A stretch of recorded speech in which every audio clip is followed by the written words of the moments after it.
Passed over Cuba. It's going to get a little stronger. Here's Michelle with all the details. Locally, nice and calm around here, but down there in the Gulf, it's pretty wild scene down there. Yeah, they have a major hurricane over western Cuba right now. Florida going to be bracing for significant impacts. Wind just part of the equation. We're really concerned about the storm surge flooding and even freshwater flooding from heavy rainfall. So a lot to get to in that storm. Right now, let's start off with a view from New Bedford. We had some mostly clear skies much of the night, and a little bit of patchy fog, and now clouds moving in this morning. It's a quiet stretch locally. It cools down at the end of the week, but there's very little rainfall in our forecast all the way through the weekend, and so we'll be able to focus on those impacts from Hurricane Ian in the Florida area and West Cuba. Right now, our temperatures locally between about 55 and 60 in Rhode Island. A little cooler. We've had some patchy fog in Plymouth, New Bedford, Martha's Vineyard as well. 51 out on the Vineyard. Clouds have brought a couple of sprinkles to the area early this morning. Not a whole lot going on though locally.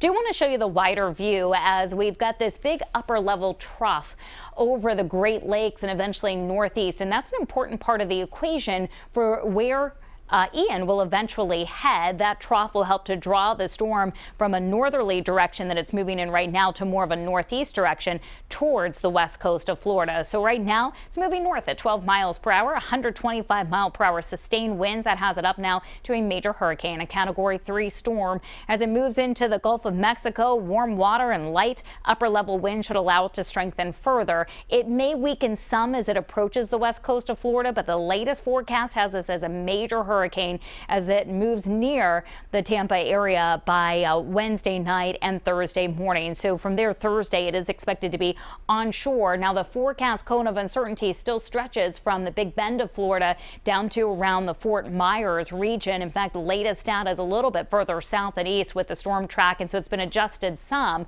But this is a tough scenario here for the Tampa Bay region. Not only are we talking about 5 to 10 feet of storm surge potentially, but this is just one computer model's take on rainfall. It's more than 2 feet of rain in parts of the Tampa region from the center of Ian. That slow movement of that storm going to bring significant impacts to much of Florida, but high impacts potentially from Fort Myers into Tampa. 73 degrees, the expected high temperature around here. Clouds will give way to sunshine. Those clouds still overhead through the morning commute. Temperatures will be slow to climb, upper 50s to low 60s at 9 a.m.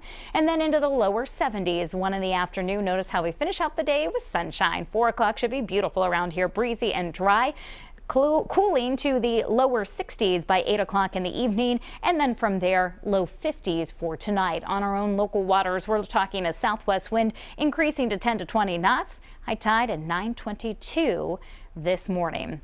7-day forecast. So down to 52 tonight, a high near 70 tomorrow, then 60s for highs Thursday and Friday, back to near 70 with sunshine on Saturday. Extra clouds, but still looking dry on Sunday. A few showers sneaking into the area on Monday. It's going to be dependent on the future track of Ian.